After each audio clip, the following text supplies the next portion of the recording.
Sharingan, but he obtained it and got all these. He's Kakashi off Naruto. You know what I mean? He Kakashi. It is what it is, though. I mean, the weakest Hokage is here or there, though, but he Kakashi. True. Play the Anthony Davis one. Now, once again, Moose, I've always been a critical thinker, bro. Like, I don't think, like, just because other people think that way, bro. I do my own research and do it. And I'm saying, when I go back and watch Kobe, when I remember about Kobe watching his entire career, I don't see when people be like, "Oh, he reminds me of Mike." And since y'all played for that same episode of Gil made an excellent point too.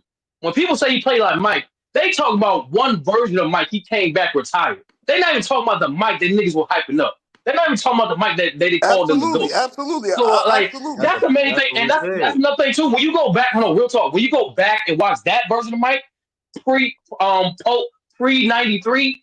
Them niggas don't play nothing alike. There go the Ant. There go the Them niggas don't play nothing alike. There go the Ant. That's why, hold on. That's why moves and true. That's why you remember, and people like to try to erase this for the Pokedex too. That when Michael Jordan said the guy that remind me the most, or that gives me that I relate to the most in the league right now, was Russell Westbrook. People try to erase that. Yeah, Russell. You notice? Do you notice the difference between this Ant Edwards and Kobe Bryant video? No, the Ant Edwards. They're not showing Ant Edwards doing none of the mannerisms or the emotes. That's what I'm saying. I don't get the mannerisms. That's what I'm saying. That's propaganda, bro. I don't pay attention to no players' mannerisms. What the hell? I do know this. I do know this though. They show that old school Jordan. A lot of that video we played with, that was like 96. That was like 96, 8 Jordan. But I mean, that's neither. No, that's what I'm saying, bro. Like, it's when people say Kobe is the close thing to Mike, that's because the media was telling y'all that, bro. It was my fault. The media was hyping that to that point. Because Kobe doing research on Kobe was paying homage to so many players throughout the years, and it makes no sense. It makes no sense. But the person who got the most attention was when he paid homage to was Mike, and that's what I'm saying. But Kobe played into that though. You can't deny that Kobe okay. Granted, he used other moves that other people did. Nobody's gonna argue that. But if you look at his arsenal, majority of his moves he took was from Michael Jordan. Like that's just a fact. All right, let me ask this question. Let me test this. Let me ask this question to y'all. Who do y'all think was the most influential player to Kobe Bryant? Michael Jordan. I don't care what he says at all. You said more influential than Kobe? Hey, Jordan's dad. Who do y'all think was the most influential player to Kobe Bryant? It's Michael Jordan. And if you say anybody else, you're a liar. Like at that point, like it's Michael Jordan. Yeah, the only person you can name is MJ. It's Michael Jordan. Sometimes I dream that he is me. And this is why I'm saying the propaganda, bro. Jerry West. Propaganda, bro. It's not Jerry. He never said Jerry. He never said Jerry West. Yes, he did, bro. He never said that. And that's what I'm trying to tell you. And this he never said that. This is what you don't know, true. Them dudes was having weekly dinners with one another. Kobe was constantly picking Jerry West's brain, not just on basketball, but on life, for hours throughout the week, and you can find that, bro. They both said it from both sides. You can find it. I can't find it. Like there's a reason why they were so close after that man drafted him, bro. Just because you close to somebody, just because somebody's a mentor, you close to somebody, don't mean you like stop it. That literally means that. If I'm a mentor, that means we're close. What are you talking about? So did he mentor him before he got drafted? Did he mentor him before he got drafted? Kobe never looked. So Kobe didn't look up to Michael Jordan. According to Kobe. Hold on. So let me ask you this. According to Kobe, his favorite player was Magic Johnson. That's what he said. He said Magic Johnson. Did Jordan didn't consider him? He didn't consider Jordan. He said Kobe Bryant said his favorite player was Magic Johnson coming up. That's what he said. I never heard that. Not my words, bro. Why you getting mad at Kobe Bryant's words? I'm not mad at it at all, though. You can't prove the word. Like all I'm saying, if I'm wrong, I don't care if I'm wrong. Yeah, so you can't just say that. I don't. Okay. I don't really care. I don't care being wrong or not. I mean, you can't prove it. Like, folks, like it's not a big deal, bro. I'm like, saying, just how y'all think it's Jordan. I think it's Jerry West. Y'all have things to back up y'all. I think back up mine. That's it. Play the Tatum and Kobe real quick. I'm just saying though. He legit copied his whole mannerisms, bro. Like that. Like that's weird, bro.